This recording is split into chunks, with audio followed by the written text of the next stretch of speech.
Pop those drinks. It's time for Sports Around the Bar. Hey guys, welcome into Sports Around the Bar, your weekly sports talk show. As always, I am Jakey Bartender, and I'm joined on center stool, you got that one backwards, by Drew. Oh. And we are glad to see you guys. We have a lot to talk about today, man. KD getting hurt. We're going to talk about that coming up here. Kyrie Irving opting out of his contract in Boston. NHL and NBA going deep into these finals. I know both of those sports are happy that the series lasted this long. Whether you want to sit there and say there's help or not, that's up to you. And we're also going to talk about the USA women putting the smackdown on Thailand, winning 13-0. Should they have mercied them? We'll talk about that here coming up. What's up? I forgot an object that goes right here. I don't know what it is. That helps me know what's going on. Oh, a phone. Okay. So well, there you go. Anyway. All right. We are glad you are here. Obviously, we've got a lot to talk about today. We're also going to be talking about the Jets' 2019 schedule and how we think they're going to do. Might be a little bit shorter this time. We're going to try to move through because obviously it's a long time to be talking. We're going to get started, though, with Kevin Durant here, Drew. Dude, why don't we start by Do you even follow us on Facebook? I don't. You think you'd know how to use a phone by now. I mean, Jesus, dude. It's like shows up on your notifications or something. I don't get notifications. Anyway, going back to this here, we're going to start by talking about Kevin Durant, Drew. If you haven't heard, Kevin Durant has ruptured his Achilles tendon. Mm-hmm. It's a pretty serious injury and one that might keep him out for all of the 2019 season coming up, or 1920 if that's how you want to look at it, season. And he's obviously running out of a contract with Golden State. Now, Drew, the important thing here is Kevin Durant has a $35 million option he can take to stay in Golden State for another year. Would you take that option and rehab yourself? Miss the entire year, say, look, I put it all on the line for you guys, risked my health in the playoffs, now it's time for you to pay me back and give me this year off, which he's probably going to need? Or would you go out there and try to search for another deal and sign a long-term deal with another team? Man, first of all, Steve, condolences, man. I hope you and your family are good through this loss. Man, stick with us as long as you can. We understand if you have to go. Brandon, Brian, what's going on, guys? I'm glad you guys could join us. As far as KD goes, man, it's a horrible injury. I'm pretty sure everyone saw the replay where his leg just exploded in a sense. The Achilles is a very serious injury. The surgery so far on Wednesday went well. It's hard to say, man. To be honest with you, it depends on what he feels like he needs to do. Does he feel like he needs to get away from the Warriors and look like he is the reason why they can win championships? The reason why teams look good is because he's on the roster, or is he trying to stick there and hang out? But you got $35 million. It's a good reason to stick around. And you're probably not going to play the entire year. I would take the money. I would just re-sign with Golden State for that 1-year contract, re-up with them, take it as a rehab year, sit there and say, it doesn't matter. Maybe I come back for the playoffs again. Maybe if we're in that run and we can win. But I think he's already kind of proven that the Warriors need him. When they went down 3-1, he comes in, puts up a good quarter's worth of work, and then he goes out and they edge them out by 1 point. I know there are a lot of people out there that are saying, what if Kevin Durant didn't play and have that first quarter? Would the Warriors have beat the Raptors last night? Or I'm sorry, a couple nights ago when they played. I think the answer to that's probably no. Both from the legacy standpoint and from my own opinion, I don't think they win if Kevin Durant doesn't have that hot first quarter. Yeah, he definitely came out a lot hotter than I expected him to be. But Steve's kind of on the same page as me. He said that Golden State's fault. He should have never played a minute. And it's hard to sit there and say that. But the reason I say is because I don't think he is fully healthy. But let's not forget, he injured something that was not injured prior to this. It just seems like he wasn't fully ready. I know he did his little dance before. Everyone's like, no one's seen this dance for a long time. But he wasn't ready to play. There's no doubt about it. And to put him out there on the court, you can't sit there and blame Golden State. He needed to be out there. I do believe he is the reason why the team had a spark in offense. But beating a team by 1 point doesn't really make you think that Game 6 is secure to win that game. Right, and I'm with Brendan here. He said it's ultimately up to the player as well. If he felt he could play, and especially if the situation like that, he says he commends Kevin Durant. Yeah, I can't sit there and put any blame on the Warriors. Everyone wants to play Monday morning quarterback here a little bit and kind of put the blame on the Warriors for playing him, but he doesn't play if Durant says he's not ready to go. Right. There's no way he goes out there if he's not ready. I think the trainer said odds are we think he's healthy enough that he's not going to re-injure himself, but there's always that risk. It's just he drew a bad hand and re-hurt himself. I think, again, this kind of, for a guy that everyone wants to sit there and call a snake and everything else, it did show a lot of heart coming back because he could have just thrown his hands up and said, play without me. I already got the ring. I'm not worried about that. If you guys lose this, everyone will be talking about how the Warriors aren't good without me. It was all on him. He's the guy that decided he wanted to show up and save the day. Him, and I think Klay Thompson's another one of those guys that says it doesn't matter about what everyone's saying. I just want to help this team win. It's a selfless moment from a couple big stars that might not even be in Golden State next year. So I like to see really both out of them. Josh says he was not exactly 100% and he should have sat. I'm in complete agreement with you. Chris, what's going on, man? Glad you could join us. He said Warriors would have lost without KD's hot first quarter. And he's thinking. And that's what I'm saying. I'm with you, Chris. And he's thinking KD is going to go to D.C. Well, he's from the D.C. area, and I know they kind of made that push before, but I don't think he's going to D.C. because I don't think he wants to go play with the Warriors. I think odds are Bradley Beal won't be around too much longer. I think he's probably going to get traded. John Wall seems like he's starting to slope off a little bit because he's another one of those guys that relies on his athleticism. He's almost like Derrick Rose without the injury, where when that athleticism starts to go, you need to be able to change your game up a little bit. We haven't seen John Wall do that just yet. I don't know that John Wall is as big of a star as he used to be. I think for that reason, KD is probably not going to go to D.C. I think he's going to go somewhere like the Knicks. He's going to go somewhere maybe like Brooklyn, and he's going to try to match up with another star and win on his own with a different team. Also here, Steve's not buying what I was talking about. He says, come on.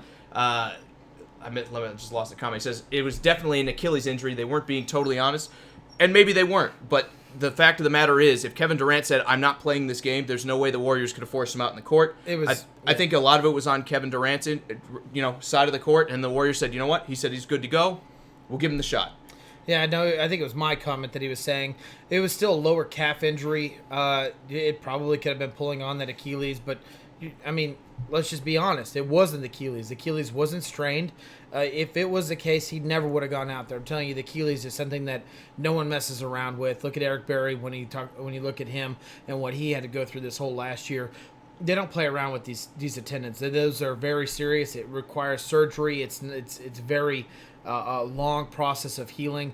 I just think the pull was higher, and then because he wasn't properly healthy, when he strained it, the Achilles popped. And Chris also wants to know, do you think he goes to the Lakers? We've talked about that a little bit in the past. I'm not going to rule anything out with that, but I don't think he's going to want to go stand in LeBron's shadow. I think he's going to try to go and set up a team where he is the number one name on that squad, and then try to bring in another guy like a Kyrie Irving or maybe even someone like Klay Thompson, and they go and try to build somewhere else. I think he's going to go to one of these teams that hasn't had success in a little while. I don't think he wants to go to the Lakers just because LeBron's had so much success. Because if you win there, what's the story? Well, Kevin Durant joined up with LeBron so he could win another championship. He wants to go somewhere and say, Kevin Durant went to the Knicks and led a team to a championship. That's my biggest thought process for why he's not going to go to L.A. Absolutely. Steve says Nets. He believes that it's going to Stets. Austin, thank you for joining us, They cleared the money man. for him. He was talking about a ruptured Achilles, no doubt about it. Josh says, it did show heart, but they play a different game with a lot of different ways. Is better without KD. Not taking anything away from KD, he's one of the best, if not the best in the game. And you're right, they can get it done without him, but the issue, I think, is just with all the injuries, Golden State has sacrificed its depth to stack up the top line, right? I mean, they're nowhere near as deep as these other championship Golden State teams. So when you have all these other guys that are on the first line now getting hurt, you don't have the guys that are going to be able to fill in behind them. I think Golden State's in trouble unless Klay Thompson gets much more healthy and we can see him go off. I just don't think Curry can do it by himself. And Draymond is another one of those guys that when he's hot, that's great, but I don't think they have enough firepower to beat a defensive team like Toronto that plays that good and that aggressively on the defensive side of the ball. You need to be able to have those extra options so Curry can get his open shots and start nailing some threes. I just don't think they have that if Durant's out and Klay Thompson's, hobbled. Yeah. Brian's going out there. He says he thinks KD's going to go to the Knicks, and he says Kyrie's going to go to the Nets. And Chris says KD and Klay both find themselves in D.C. It's not impossible, but again, do you see those two guys going out there to hang out with John Wall? They'd probably have to get rid of Beal at that point to make the money for two superstars. Yeah. I think that would be a good team. I think if John Wall is now all of a sudden the third guy and can distribute a little bit, that would be a very good team. They need to go find a bigger two that could fill in, but they don't have to be superstars or anything. That team could win. Absolutely. Do they beat Toronto if Kawhi stays? Maybe, but I don't know. I don't think DC's the landing spot. I think everyone's going to probably avoid DC, and they're going to be one of the teams left out in the cold. As for the Nets, Brian, I want to address you on this one. Do you think Kyrie fits well with D'Angelo Russell? I don't know how those two would really stack up together. Obviously, they're probably going to keep D'Angelo Russell around. They freed the money up to pay him this offseason. even though they have the money for a max contract, do you want to go lean on two guys that are probably going to need to play the one? Or do you think one of them can kind of translate to the two guard? I don't think D'Angelo Russell's a shooting guard. No, I don't really think Kyrie maybe. He can do the dribble thing. I just know he likes possessing the ball. He likes to be the guy that takes it down the court. I just don't know that one of those guys is going to slot really well in as the shooting guard. That, to me, is the only negative for Kyrie. I think he would fit in well culturally and everything. I think that would be a good fit for them. Maybe they move on from Russell. That's the other thing we haven't talked about. Yeah, he's had that good year this year. Maybe they move on from Russell and they don't try to re-sign him. They have money for 2 max contracts, and it's Kyrie and somebody else. Nets have done that before. They got rid of all the young talent, brought in a little bit older talent, and it actually got them nowhere. Exactly. So I don't really know if they're going to do that. Maybe Anthony Davis. Maybe they deal D'Angelo Russell and some draft picks, like 5 of them, and go see if they can go get Anthony Davis. And then bring in Kyrie? Yeah, Yeah, I could see that. You could win with that. You could? Yeah. Okay. Steve's still saying Raptors in 6 or 7. Well, I said Golden State in 5 or 6. So you really think I'm going to be right on this? I got nothing to say. I think it's 6. I think we're going to come to the end here. I think with the injuries, I think the Raptors are going to be able to get it done.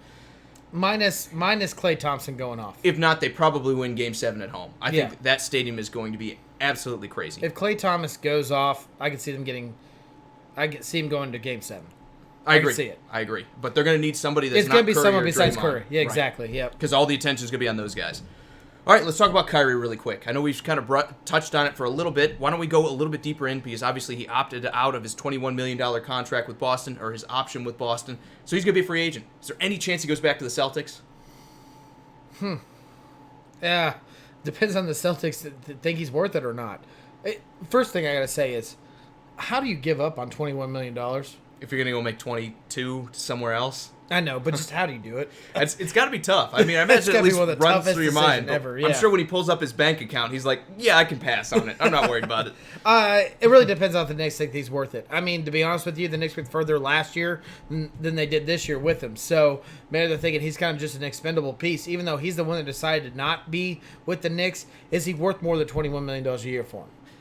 Yeah, I think anyone that gets him is probably worth more. I think Boston plays a lot of team ball, and Kyrie's not really a team ball guy. He needs to possess a little bit, kind of like James Harden does. Obviously, he's not the same type of shooter, but he's a guy that wants to possess the ball and run everything through him, and everybody else is kind of ancillary. I don't think Boston really plays that game very much. When they tried with Kyrie, it came up a little bit short, so I don't expect him back. I think Boston's going to take that money and probably try to throw it out in desperation to go get Anthony Davis and hope they're going to have a Toronto kind of scenario where they can talk him into staying because they did so well with him. The question is going to be more on Kawhi's contract status. If they see Kawhi leave, even if they win a championship, then I think Boston might get cold feet and say, Anthony Davis, who's already said he's not signing a long-term contract with us, is not worth pursuing at this point. We'll go after somebody else. But I think Kyrie's done in Boston. I think Boston's done with him. I think he's done with Boston. I think there's going to be a mutual parting of the ways. Boston fans are done with him as well. I think they like his talent, but I think they just have not found a way to make it work with the kind of system they want to run. Steve says Kyrie has to go to a squad that has an established all-star because he's definitely not the number one guy. You can't build a team around him solely, or can't beat a team solely around him. Would you like to see him go back to LA and hang out with LeBron? I would actually kind of like to see that. I think they might be able to make some waves there. Hang on to those young players. Sign Kyrie. You already have LeBron, who hopefully will be healthy in next season in 1920, and hopefully we're going to get to see the Lakers actually kind of rebound a little bit. What if they do both? What if they sign Kyrie, trade for AD? There's going to be no money for anybody else. They're going to talk about just they're going to have to trade like 8 guys when it comes to that money. We're talking about another Warriors team. Well, they'll have 3 great players. I think we're talking about another Heat team, to be honest. It's not going to be the Warriors, where they're just so stacked at every position that you're like, who's beating the squad? But it's probably going to be like the Heat, where all of a sudden they have 3 guys who are superstars in their own right playing together and probably playing pretty well. Again, I've talked about how I don't think Anthony Davis is the best fit for LeBron, but it seems like he's more committed to playing with LeBron than anyone else, except maybe the Knicks. Right. It would be fun to watch, but do I think that's the best kind of LA team you could see? I don't think so, because I think you'd have to sacrifice pretty much everything else on the team. You'd have to trade everybody away, Drew, to make the money to get those 3 big contracts coming in. For the next 3 years, you are definitely a championship. You better contender. draft well. You better draft well is all I can say, because we've seen the Heat come up short. That's almost impossible in the NBA. We've seen the Heat come up short a lot of times, even with the big 3, because they ran into similar problems. They were paying the big 3, and everything else kind of fell apart. Do I think they can win it? Yes. Do I think they will win it? I don't think it's like Golden State, that certainty that going into the season, the Lakers would be the team that, there's no beating the squad, you know? Yeah. I think the Nuggets would match up well against them. Maybe. Maybe. Let's move on and talk about our next topic. Drew, why don't we talk NHL? Let's do it. We have, obviously, a Game 7 going on in the NHL. We got everything's on the line. You said Blues in 7. I think I said Bruins in 7. Yeah. This, to me, is going to be the telltale of which one of us is the NHL expert. I don't know. It's in Boston. I think I have the edge in my side of the ice, but how good are you feeling about the Blues' chances going into a Game 7, coming off getting spanked in Game 6, 5-1? Before I answer that, Nathan says another super team. Oh, no. It's what's best for the NBA, right? It's what get, NBA like, 3 wants. teams. I was about to say it's what the NBA wants. No, the Blues blew it. They blew it in St. Louis. There's no doubt about it. They just made Game 7 a lot harder. They gave the edge to the Bruins. It's harder now. There's no doubt about it. But it seems like anytime the Blues have their back against the wall, that's when they flourish the most. That's when they shine and they make themselves the best. That's when Bennington comes out there and makes himself one of the better goalies in the league. I still have the Blues winning it in Game 7, but it just seems like they can't make it easy for themselves. Well, Steve's with you. He says 4-2 in this one. I think the Bruins are going to win this one. I think with this momentum, they're going to be able to ride the wave. But one point I will make, they have bounced back. Momentum in hockey seems to not exist. There are times where a team will blow somebody out, and then the next game they get blown out themselves. Yeah. We've seen teams sweep somebody, and they get swept on the reverse side of things multiple times in this playoffs. It's a crapshoot. I really do believe Boston has been the better roster. I believe they have the scorers that St. Louis is probably going to be missing. Even though I like Jordan Binnington the way he's playing, I like the defense there in St. Louis. They have some scorers as well. I'm going to give the slight edge to Boston just because they have experience on that roster and they have a bunch of old veterans that know how to get the job done when the pressure is on. I think Boston wins this one 4-3. It's going to be tight, but I think this is going to be one of those kind of games where you can't really pick a favorite and then we have a last-minute goal that flips it either way. Right. I'm not going to say a score, but I think the Blues got it. To be honest, it probably would be a higher scoring game just because that seems to what the NHL is turning to. I guess we'll find out. Drew, NBA Finals. Game 6 is going to be on before we are next, Thursday night. We already talked about it a little bit. Do you see this being the last one?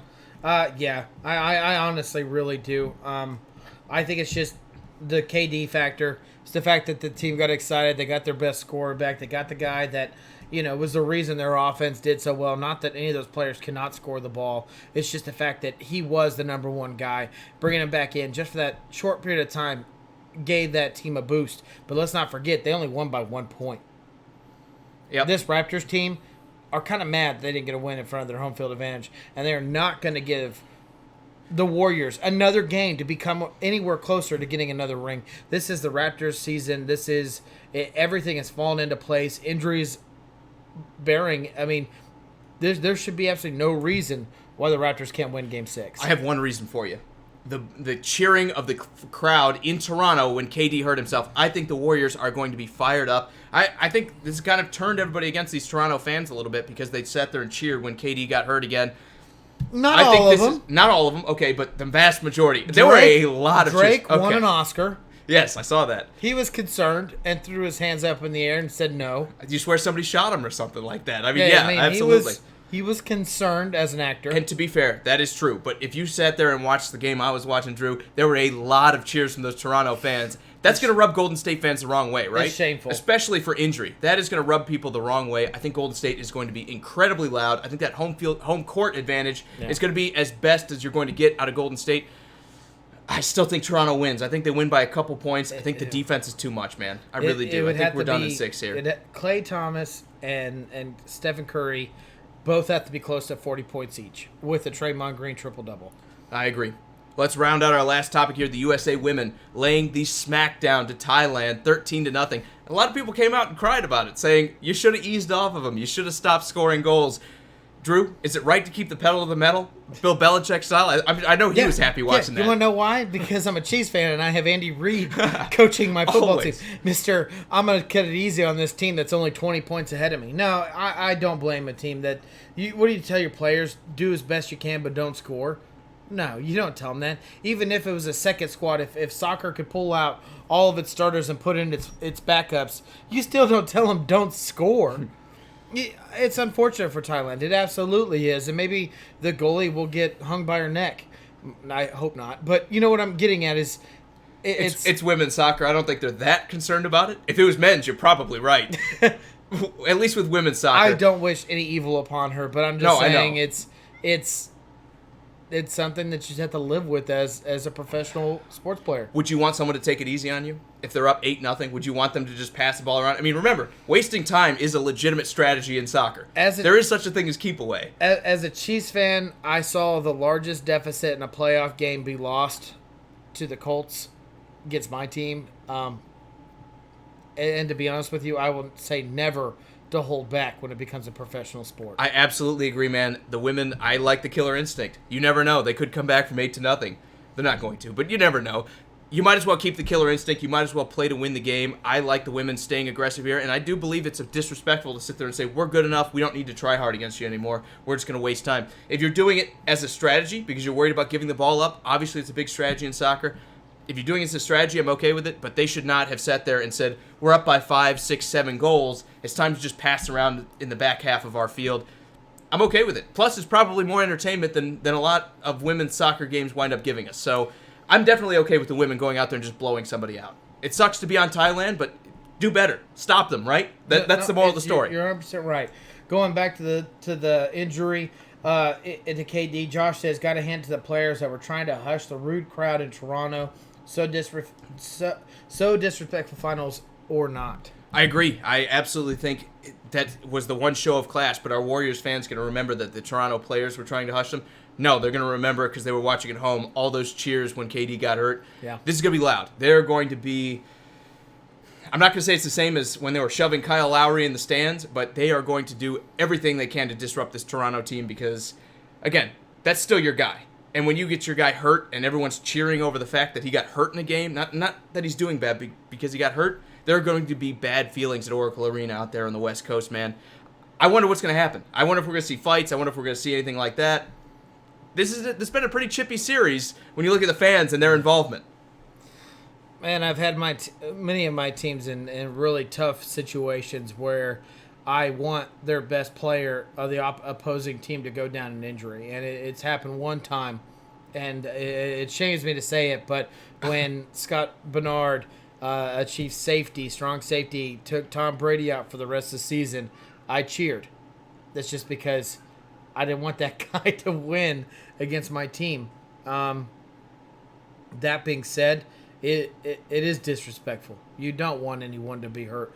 And now as I become more mature, I guess, as a fan in all these sports that I like to watch, I like to have the best player on the field. So when my team beats them, I can sit there and say, you were at full strength and you could not beat my squad. Right. And I hope Drake was sincere when he really didn't want to see KD go down. I would like to see a full Warriors team be shut down by the Raptors. Do I think that could happen? No, but I'd like to see it. I agree. I also have one of those moments, too, when the Titans were playing the Chiefs and Travis Kelce got popped by Jonathan Cyprien. I said, oh, hey, maybe we have a chance at this one now because he went out of the game. It still sucks. Obviously, when that's your player, it leaves a very bad taste in your mouth when you see the opposing fans cheering that your guy got hurt.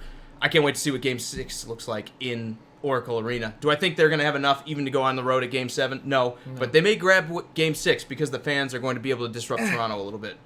If I get to start all over, it's Raptors in 6. Yeah, it's Raptors in 6. Not Warriors in 5. You know, I'll take 7. I'll take 7. I'm going to say Golden State, no, not Golden State. I'm going to say Raptors in 7 this time. After Game 5? After Game 5, yeah. I say Raptors in 6. You say Raptors in 7.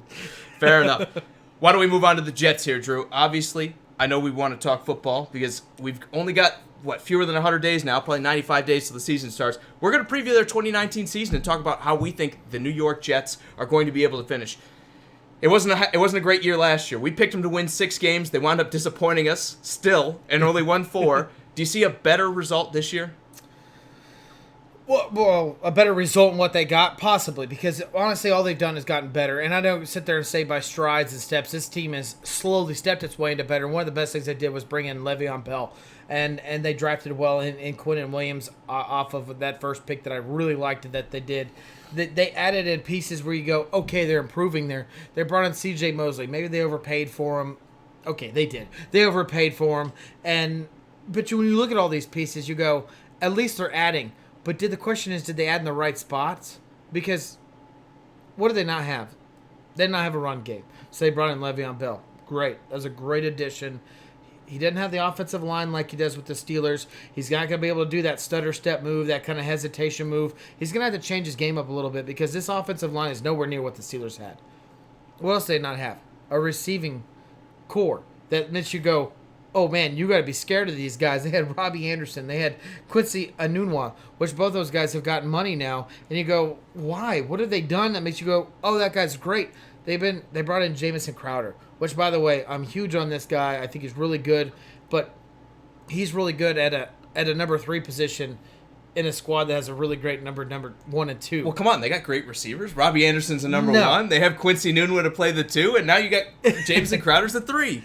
And they got Drew, what else do you need on a receiving core? They need more. They got an Tyreek Hill. They got an up and coming tight end in Chris Hernandez. Maybe he can sit there and improve it, and in this year. But when you have such a young quarterback, you need to add more weapons around him. Maybe more like what the Bills did.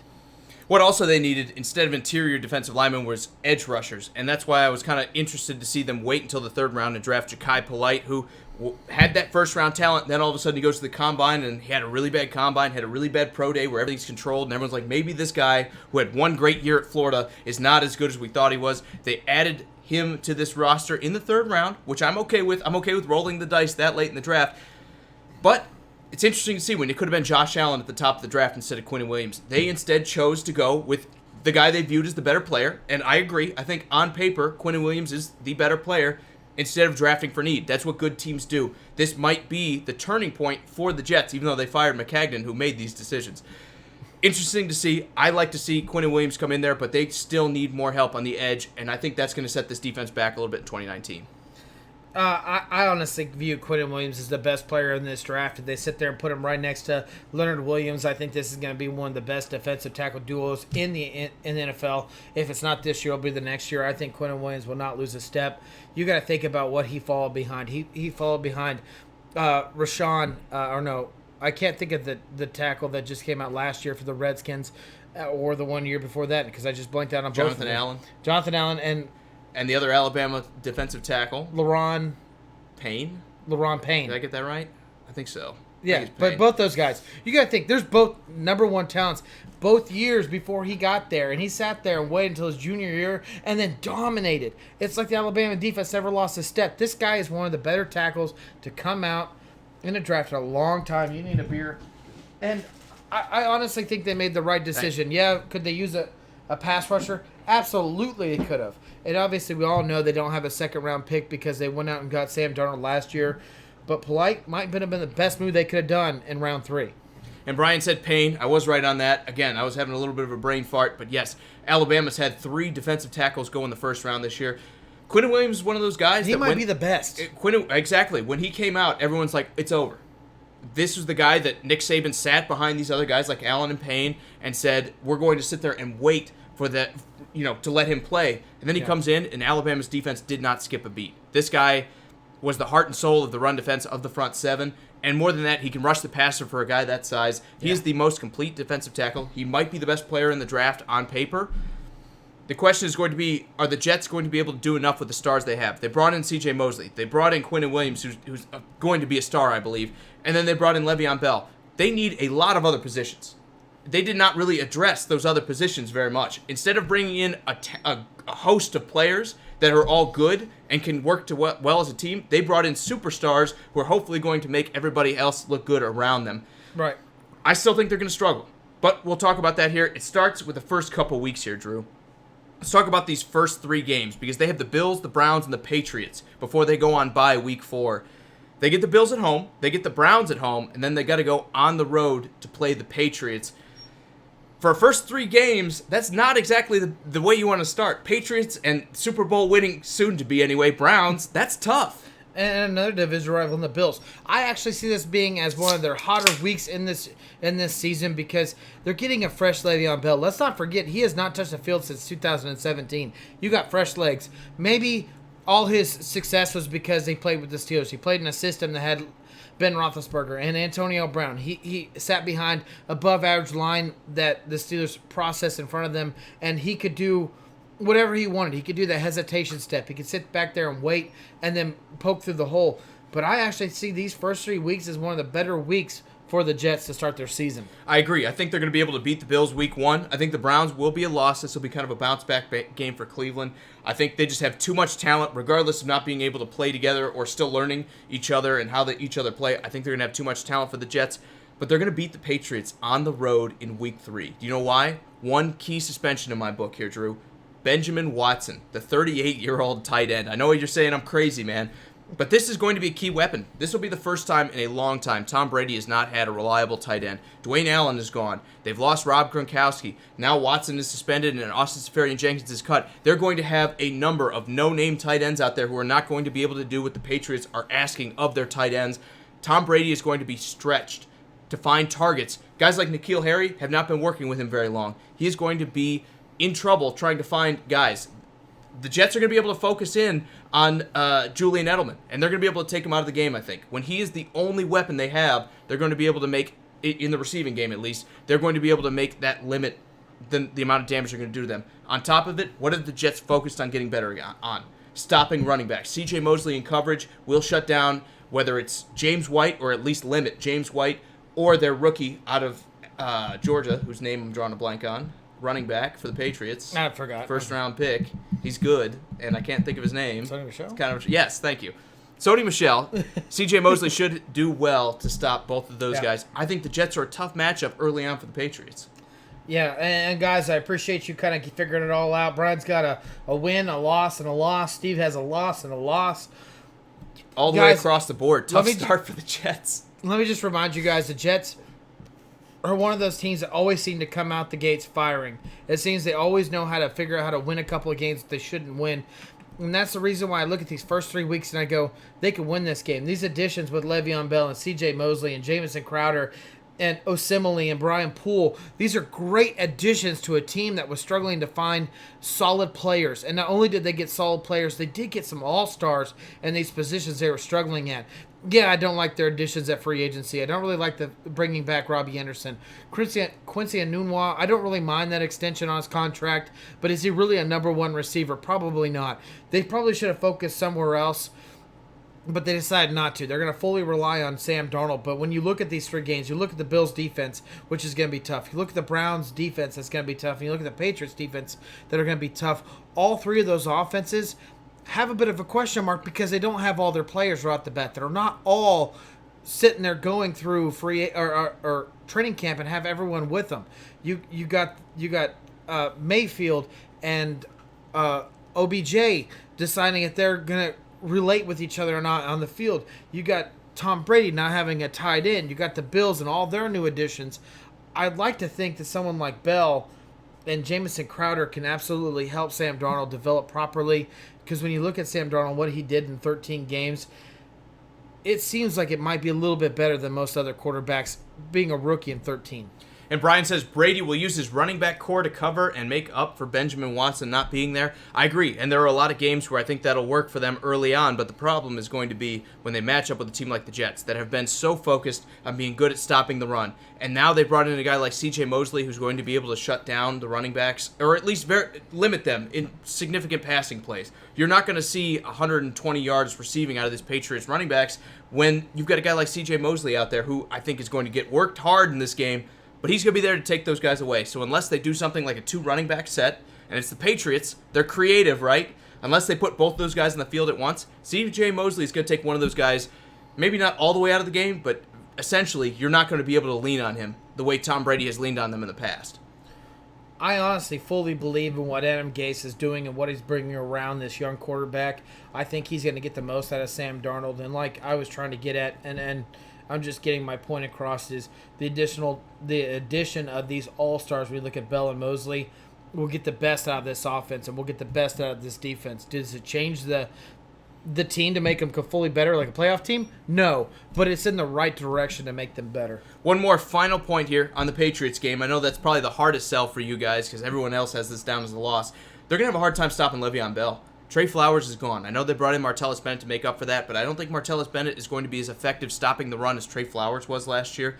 the Patriots are going to be susceptible to the run early on. Maybe Hightower comes back and can put a bit of a performance, but we're talking about one of the best running backs in the NFL going up against a very weak front seven. That was the Patriots' weakness. They are designed to stop teams from throwing the ball. The Jets are not going to be very interested in throwing the ball very much in this game. I expect this game will be a challenge early on for the Patriots. Steve said the Jets are overhyped, man. I get it, but do you not think Is anyone hyping them up, though?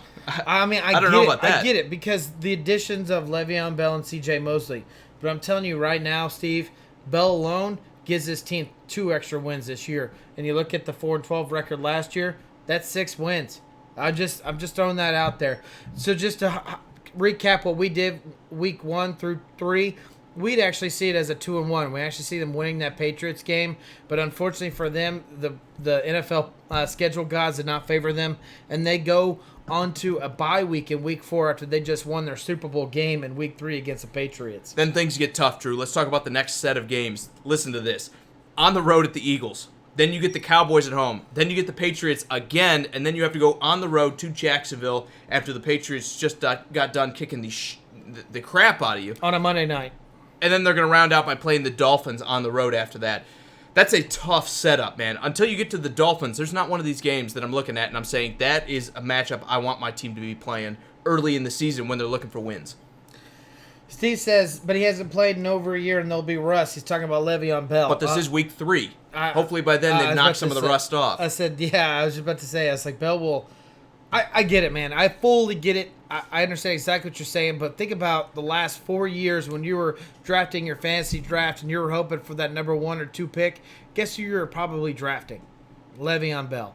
And there's a reason behind that, because he's considered one of the best running backs in the league. And you should think about it this year, too. Think about honestly it. Should. Maybe 3 or 4, but don't let him get past because top 5. Because you don't Right. know what the Jets' offensive line is going to look like.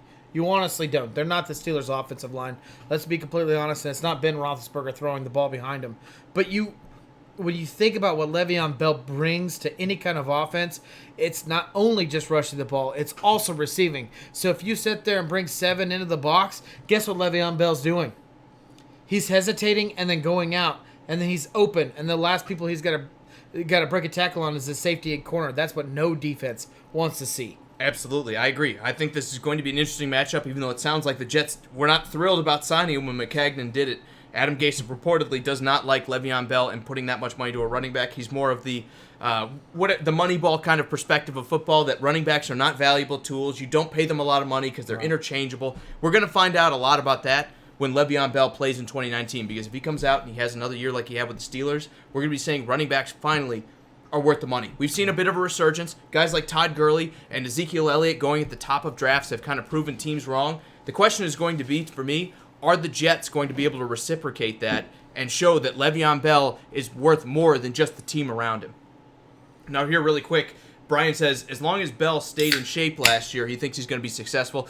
I do. I think he's going to come out with something to prove. When the Steelers did not want to pay him a long-term deal, I think he's going to come out and really want to prove that he was worth it. I think there's so much bad blood between him and the Steelers. It's going to kind of bleed over into this year, and he's going to want to show the entire NFL that it's worth paying running backs. It's worth paying me. You should not have given me that kind of level of disrespect saying he's just a running back. It doesn't matter. He's not special. And I absolutely love what Brian just said. He said just like this year he isn't suspended for the first 4 games at the start of the season. You're absolutely right, man. Not only is he suspended usually at the beginning of the first couple of games, he ends up being close to the leading rusher in the league as well. Well, let's talk about the second set of games. Obviously, the Eagles is going to be tough. On the road in Philadelphia, we have that as a pretty obvious loss. Then you get the Cowboys at home.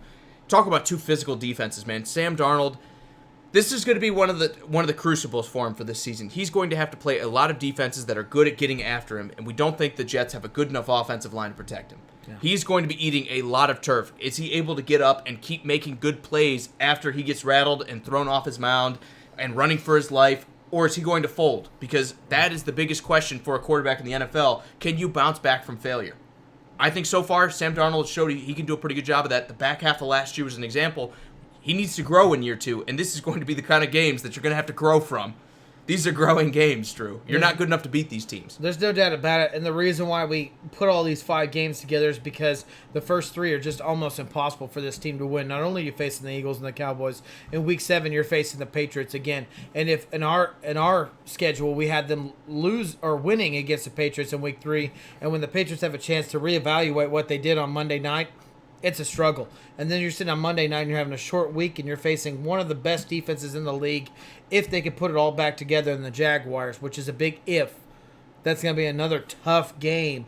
So you're talking about 3 defenses where you're just literally getting pounded. Because there's no doubt about it, all 3 of these teams can get after the quarterback. Even though some of them don't have the names you want to see that makes you go, man, you got to be scared. Sam Darnold's going to be releasing that ball a lot quicker. He's going to be throwing a lot of interceptions. This is what young quarterbacks do, and it's a struggle. And Brian, I absolutely love the comment.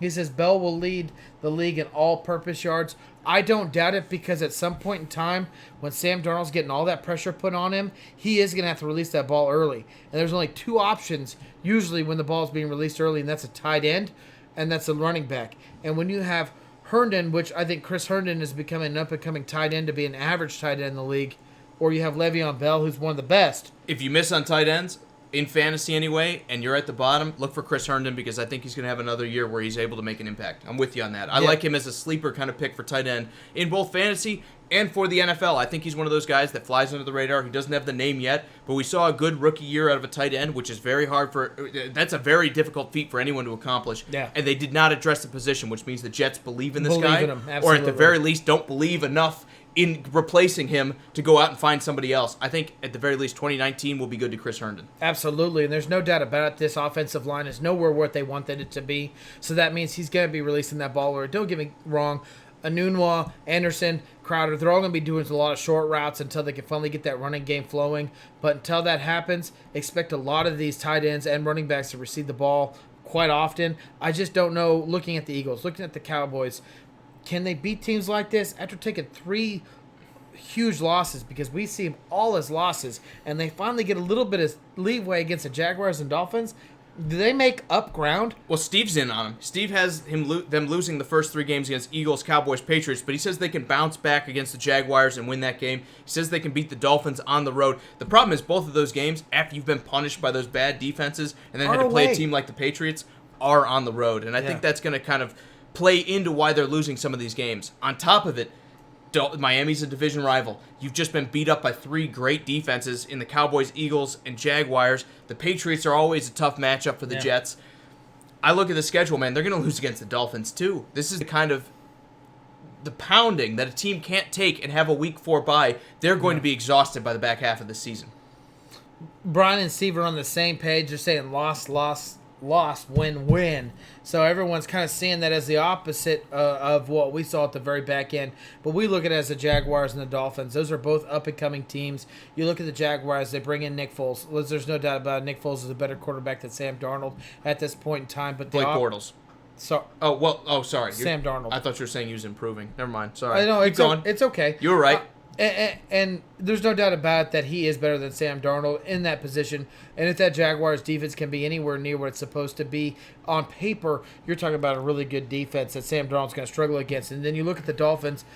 Hopefully at this point in time you have a Josh Rosen playing, and you have a team that's trying to develop properly and develop its young players. And when you look at a team like the Jets, who definitely on paper should beat the Dolphins, this is a team that could surprise the Jets, and the Dolphins could win it easily. And for the record, I wasn't wrong either. Blake Bortles is not as good as Nick Foles. Moving forward, let's talk about the next set of games. I'm 100% with you, man. I think the Dolphins is more going to be fatigued from the last 4 games, and that's why they're going to drop a game that they probably should win. But the back half of the schedule gets easier. Maybe if the schedules had flipped and they got some of these easy games early, they have the confidence, they have the momentum to maybe steal some of these games against their tough opponents. But they don't, man. The first half of the schedule is going to be a beatdown for the Jets. They have some struggles coming up. There's no doubt about it. And I just want to get to one last comment. Brian says Gase needs to win at Miami. Well, the good thing is he gets them twice. And remember, they're in that. division. They're going to get to see each other twice. At the very least, he needs to walk away with one of them. That kind of finger in the eye of, you should not have got rid of me, right? Yeah, no doubt about it. Let's talk about the Giants. The next set of games we've got Giants at home, Redskins on the road, Raiders at home, Bengals on the road, And then the Dolphins at home. Again, Drew, this is that schedule that if you had started the year with this and you were going into the season 5-2, 5-3, maybe 6-3, we'd be talking about the Jets being a legitimate contender because they have something to look forward to. At this point, though, we have, 2 wins on the board and 1, 2, 3, 4, 5 losses. Yeah. This team is going to be deflated a little bit. So I think that's going to make the back half a little more challenging. They're going to have to match up against some of these teams. They got to beat the Giants. I know you want to talk me out of it. They have to beat a team like the Giants. Yeah, it really is. At this point in time, at Week 10, you might already see Daniel Jones playing for the Giants, and it would seem like, that's a rookie. You'd think Sam Darnold has the up on that. There's not a lot of offense besides Saquon Barkley, but guess what the Jets have? That's Le'Veon Bell. and this might be the shortest game in NFL history because both teams want to run the ball. They just want to run the ball. And then when you look at the defensive side of the ball, the Jets definitely have a better defense. You look at the Redskins. I think this is the hardest game out of this 5-week stretch that they're going to find because that defense the Redskins have is so dominant. They have such a strong defensive line and linebacking core. And those corners, they do know how to shut people down. And the addition of Landon Collins is huge for that secondary. Especially because you can take Landon Collins and tell him, hey, stick on Le'Veon Bell all game and just limit that production. If you do that... And he's used to that. Exactly. If you can do that and you can take him, maybe not all the way out of the game, but if you keep Le'Veon under 100 yards, both receiving and rushing, the Jets are going to struggle in a game where the Redskins are just pounding the rock on you constantly. I see this Jets defense breaking before I see the Redskins defense breaking. The Redskins still have, in my opinion, a top 5 defense in the NFL. Yeah. Things change overnight in the NFL. There's a good chance the Redskins come into this game absolutely broken and everybody's hurt again, like it seems to be the Redskins' curse. If that happens, maybe you're right. Maybe the Redskins drop this game. But beyond that, on paper, in the offseason, this is a game the Redskins need to win because they're a better team than the Jets. Guys, we're almost fully with you, but we fully believe in what that Redskins team can do if they're healthy. And we actually had them losing that one game, but we see wins across the board minus Week 11. Steve and Brian are all the way in wins across the board. A resurgence of the Jets. This is where the Jets have something to be excited about for the future. Make hay while the sun shines. I totally agree here. That, for you guys, puts them at 7 wins already. So, I'm sorry, you have them at 8 wins already, I believe. 3, 6, 7, 8. Right there. 6, 7, 8. I know how to count. That's 5. 1, 2, 3, 4, 5, 6. Drew, I know how to count. Moving forward, I think on the back end of the schedule, they need to resurge, right? I love your counting. It's great. After the Redskins, they get the Raiders at home. You'd think they'd be able to beat the new Hard Knocks team and John Gruden, who, even though we kind of like some of the things they did, Antonio Brown will be there. They'll have some other stuff going on the offensive side of the ball. This defense for the Raiders is going to be atrocious. And I think Le'Veon Bell is going to be able to maul them. This is that kind of rebound game where, okay, the Redskins shut me down. They made me look bad. Time to go take it out on somebody. And I think the Raiders are just going to be that unfortunate team that get it taken out on them. Brian said the Redskins game was the one he was on the fence with. We're with you. I'm right there. We had to think about it. Yeah, we did, but I think they got it under the bag. The Raiders game, I don't really see it as a hiccup game at all. I don't even see the Bengals game as a hiccup game. I'm going to focus on Week 14 with the Dolphins, another Adam Gase game that I know you guys, or Brian at least, thinks that this should be a win for Gase. But let's not forget, he let that organization being fired, but they know what he's about. The Jets don't fully know what Brian Flores is all about. Well, he's a Patriot. I get it, but he did not call defensive plays. Right. So you're talking about a team that's fully revamped. Ryan Fitzpatrick, yeah, the Jets know about him, but we're thinking he's not playing anymore. This is Josh Rosen's team at this point in time. Yeah, there's nothing to be really super excited about with the Dolphins. But this is a game that does make you think. When we did the Dolphins, it's like, the Dolphins could beat the Jets twice because it's an in-division game. Gase was just there. A lot of the players that are there, Adam Gase drafted. I mean, it's a game that you go, I don't know if he can win this game. Well, on the reverse, he knows all about them, right? He knows all the weaknesses. Absolutely. He knows all the things that they couldn't do that is the reason he lost his job in Miami, even though we kind of agree he probably shouldn't have. It's going to be interesting. I love that we just skipped over the Bengals. We're like, that's a win. Don't worry about it. The Bengals will be one of the worst defenses in the NFL next year. Book it. I didn't skip over them. We skipped over them. I just said I don't think that's a game that there's a question mark. Now, Brian's saying Bell is going to have 250 yards against the Raiders. I agree. I think that's also going to be one of those things where he's like, you guys had your chance to sign me. Here's my reason why you should have. Here's why you should regret what happened. Yeah. And I think, yes, that's going to be one of the games he absolutely lights up. I think the Bengals are another one. It's going to be one of those ones he says, I need to get to 1,500 yards, and this is where I do it. And then I think the Dolphins, for the third week in a row, are going to be another kind of go-off game for Le'Veon Bell. This is the back half of the schedule is where you want Le'Veon Bell to shine. Yeah. This is where you're going to be happy that you took him in fantasy, and this is where he pushes you into the playoffs here. Because he's going to get that Dolphins game where most people start their playoffs. No doubt about it. That is going to be fantastic. But let's talk about where things get harder. The last three really games. Harder. On the road at the Ravens, Week 15. If you guys have them with 8 wins, I mean, that's interesting, right? I mean, that's... Yeah, no, it is. That's impressive. Then you get the Steelers at home. But they don't. They have them in 7 wins. Yeah. Your counting is not there. True. I'm going to mark this for you, okay? Okay. 1, 2, 3, 4, 5, 6, and then 2 on the other half, okay? No way. That's 8. 6 plus 2, Drew. Come on, stop challenging me. 8 wins for you guys. Let's talk about the Ravens, though, because this game is where things flip for Le'Veon Bell. You just got done with 3 of the easier defenses in the NFL, and now you have to go and match up with one of the most difficult teams to run against in probably the past 10 years for the NFL. Do they still have it? Because C.J. Mosley's on the reverse end here. We talk about revenge games. Yeah. Does C.J. Mosley have a absolutely. revenge game? You should have paid him. No, I'm not willing to give Adam Gase a win at Week 9. That's all. You're just still trying to count how many wins are here. All right, moving forward. There's no doubt about it. If this is what's going on, they have 8 wins. They got to look at this game and they got to go, we have to win this game. But look at across the board. They look at one of the toughest defenses in the NFL. I'm trying not to laugh because that was funny. You're still thinking about the counting. Dude, just because I'm not willing to give Adam Gase a win. All right, so we're moving forward. It's really tough because as much as I want to give Sam Darnold a lot of credit to what he's going to do in year 2, which I think you're going to see a lot of improvement, only if they would have focused a little bit more on the receiving core, you would have seen a lot more improvement. When you face one of the toughest defenses, and I get they lost a lot of players in the Baltimore Ravens organization, including C.J. Mosley, who found himself on the New York Giants. This team, what John Harbaugh seems to do every year in and year out, is put a tough defense together that knows how to stop the run, that knows how to stop the pass. And this team will sit there and take everything away from you because all they want to do is run the ball with Lamar Jackson. All they want to do is run the ball now with their new acquired weapon is Mark Ingram. This is something where you have to be able to throw the ball and make it happen, put up quick points. I don't know if the Jets can do that.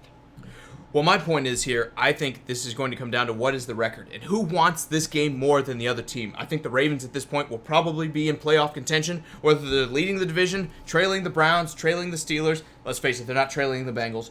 If they're trailing one of those teams, they're still going to be in contention, and they're going to need every win possible. In our estimation, the Jets are probably out of it by this point, or at the very least, such a long shot that most of the players have probably given up on 2019. That, to me, is going to be the difference because both of these teams match up well. The Jets stop the run. The Jets have dedicated themselves to being strong up the middle with these D tackles, signing guys like C.J. Mosley and Avery Williamson, who are very good at taking away the runs. What does the Ravens want to do in 2019? Run the football. So, to me, this is going to be a matchup of wills. I'm willing to bet on the Ravens, saying we have more to play for. We have the better defense, and that is going to be the difference in this game. The Ravens will win this one. Brian says a W unless Lamar Jackson can throw more than 10 yards down the field. And I'm the opposite of you because I fully think that the Ravens can do their will over the Jets defense because they were able to do it every other defense. Why is the Jets defense any different now in Week 15 of 2019? Every defense but the Chargers. Where they just but they just wanted to run the ball. That's what they want to do. And how the Chargers beat them is they put up points quickly on that defense, and they made them throw the ball. If the Jets cannot do that, the Ravens will win this game soundly. I wouldn't say quickly. They didn't exactly go out there and drop 4 touchdowns on them or anything like that, but Drew. What they did is they put enough athleticism on the field, and maybe that's where they get him. Maybe this is Lamar Jackson's game where he's scrambling because the Jets aren't athletic enough. They're very good at stopping. They're very big. They're very good at stopping the run up the middle. Maybe Lamar Jackson rolling out and doing stuff creatively on the outside is the difference here. I can see that. Do I necessarily think they're going to limit guys like Lamar Jackson and these 13 other running backs that the Ravens always seem to trot out there? Kenneth Dixon, Mark Ingram, Allen as well. The list goes on. Yeah. The Ravens are going to have like 30 running backs this year, so don't count on any of them for fantasy. But when you look at this, I think the Ravens' defense is going to be the difference here. They're going to sit there and say, we need to be the backstop. When the offense does not do enough, we need to be the guys that everything falls on, and I think they have the talent to stop a running back like Le'Veon Bell. Beyond that, who beats them? Jamison Crowder? Beating a team like the Ravens? No. I mean, they don't have any other weapons. When it's all on the running back, the Ravens historically do pretty well. Let's talk about the Steelers. I do. We'll talk about the Steelers. We'll talk about the Bills. Brian said, good point. I assume he's talking to me. No, he was talking about me, and it was Edwards, okay? Obviously, your counting wasn't a good point. No, I'm not willing to give him a win on week 9, all right? It's a loss. Anyways, moving forward. You guys have the right to choose whatever you want. It makes sense. And Edwards, absolutely. Gus Edwards, how do we forget about that 38th running back for the Ravens? But you're right. I mean, they have so many guys. It's a committee. The way you beat the Ravens is you put up points quickly. Every time your offense gets to touch the ball, you put a touchdown on there. If it's running the ball, if it's throwing the ball, that's how you do it. And the Ravens have a hard time following behind that. Regardless of how good their defense is, if you cannot put up points offensively, you struggle to beat a team. That's why the Ravens lost that game against the Chargers. Maybe it wasn't as quick as I meant to say it to be, but that's the reason why the Chargers won that playoff game. So we both have Ravens winning this game, right? Yes, we do. So what are we arguing about? We're just getting the point across that to beat the Ravens, the Jets have to put up the points quickly. Can Sam Darnold and that receiving corps and Le'Veon Bell through that hard defensive line, can they put up points quick enough to beat this Raven team? And we both agree no, especially on a short week where it's Thursday night that they played that game. Yep. And then they face the Steelers. And you're sitting there, Le'Veon Bell, this is a game where he should be going off. Well, guess what? We don't even know if Le'Veon Bell's healthy. I think he's only played like maybe 2 seasons fully through 16 games. Yeah, you see him at 12 games. Yeah, you see him at 14 games, mostly because of suspensions. But this guy has a hard time playing for all 16 games. And you made a good point. This is as much of a revenge game as this is for Le'Veon Bell to the Steelers saying, hey, you guys should have paid me. You should have kept me around. You should have given me all this money. And I should have been your running back for the next 4 or 5 years. It's a revenge game for a lot of the Steelers because I bet you there are a lot of hurt feelings from those guys that are still there in Pittsburgh saying, man, if you would have played last year, we would have made the playoffs. It would have been us winning the division, not the Ravens. We could have beat a Patriots team that seemed like it was susceptible. We maybe could have matched up against the Chiefs, or at the very least, everything would have been different. And maybe we get the Patriots and we beat them and we go to a Super Bowl. Yeah. They're going to be upset just as much as I think Le'Veon Bell will. And like you said, this is going to be a team of upset players instead of just one upset guy. Right. I think by 16, Le'Veon Bell has probably had enough of a beating where he's not going to be able to turn the tide by himself. 17, on the road at the Bills. Do you think the Bills are the better roster, or do you think the Jets are? I know before you were saying Jets. Have you changed your mind at all? When you add players like Le'Veon Bell and C.J. Mosley, where they're one of the best players in that position, you got to give to the Jets. But I don't got to give them anything. But I already said Bills. I'm not backing down. But the Bills add so much quantity to in the position that they needed. Their offensive line was terrible. They revamped their offensive line. The receiving core was not that great. They revamped their receiving core fully. That, and they lost a defensive tackle. They drafted a defensive tackle to take that position. Even though I think that it's like small amounts added up to bigger for the Bills, I think the Jets' names alone should be a little bit better on roster. I'm with you on that. We do have this as a loss for the Jets, and here's my point here. They beat them week 1. I think the Bills still have enough going on and changing in their offense that week 1 is going to be a struggle. The new receivers, guys like Cole Beasley coming in, and their other receiver from the Ravens, John Brown. John Brown, I'm sorry. Thank you. I was thinking Josh Allen. That doesn't make any sense. He's been there. Going back to this other squad, though, they've had 16 more weeks to work with each other. I think on paper, the Bills are the more complete roster. Like you said, this is about a complete team, not just several superstar individuals. I think that's probably why the Bills take this one. I also think the Bills, looking at the way they've played, looking at the team they've built, they are going to be more in position to get into the playoffs, and it's going to mean more in Week 17 than it will to a team like the Jets who have 6 wins and are mathematically defeated. I think the Bills are going to win this game. It's going to be by an edge. It's going to be gritty football. Both of these teams probably miss the playoffs, but the Bills probably need this one to get in. So I think they play harder and get the win. Brian has the Jets at 9-7, maybe 8-8. We almost fell into that trap last year, Drew. We said 8-8, and then we backed off. We were like, this team could be 8-8. We're like, we love the defense, we love everything else, and then they kind of disappointed us. Brian, we totally understand where you're coming from. Even this year, we were like, where does this team fall? We're gonna settle on 6-10. Drew and I have them winning 6 games this year. Marginal improvement over the 4 wins from last year, but not quite into that we're back mode. They need to fill out the rest of this roster. They have superstars. They have Le'Veon Bell. They have C.J. Mosley. Maybe even Sam Darnold. They need receivers. They need offensive linemen who are going to just totally shut down people. They need defensive players who are going to step up and maybe not be the star, but can show up and play consistently. They don't have that yet. We're going to go 6 wins here. The show has them at 3, 4, 5, 6, 7, if you trust my counting, 9 wins, and we need your vote for Buffalo. 9 wins, 6 losses at this point. You get to decide, are they 10-6 or 9-7? We'll go with Brian's 9-7. We'll call it a loss against Buffalo. So if you could literally swap week 10 through 17 at the very top, and they started out their year where they got 4 wins, I think you'll be looking at a different team where you'll be looking at 8 wins, 9 wins. But I think because when you take so many losses so early, this team kind of gets behind. Yes, these guys are professionals. Yes, they're going to play as hard as they can when that week comes up. But when you lost so many games against teams that you want to beat, that starts becoming a problem in the locker room. It's human nature. When you're that far behind, it's very easy to sit there and throw your hands up and say, we're done. Yeah. And I think that's probably going to kind of take the Jets a little bit. Maybe they see a bit of a resurgence, and maybe you get that little flash of, if we win every game from here on out, we can get into the playoffs. But I think they'll probably stumble 1 or 2 times down at the end, especially when they get Ravens, Steelers back-to-back. The Jets are going to be a 6-win team. Yeah. All right, we've got some special thanks here, Drew. Guys, thank you so much again for all your likes, comments, shares.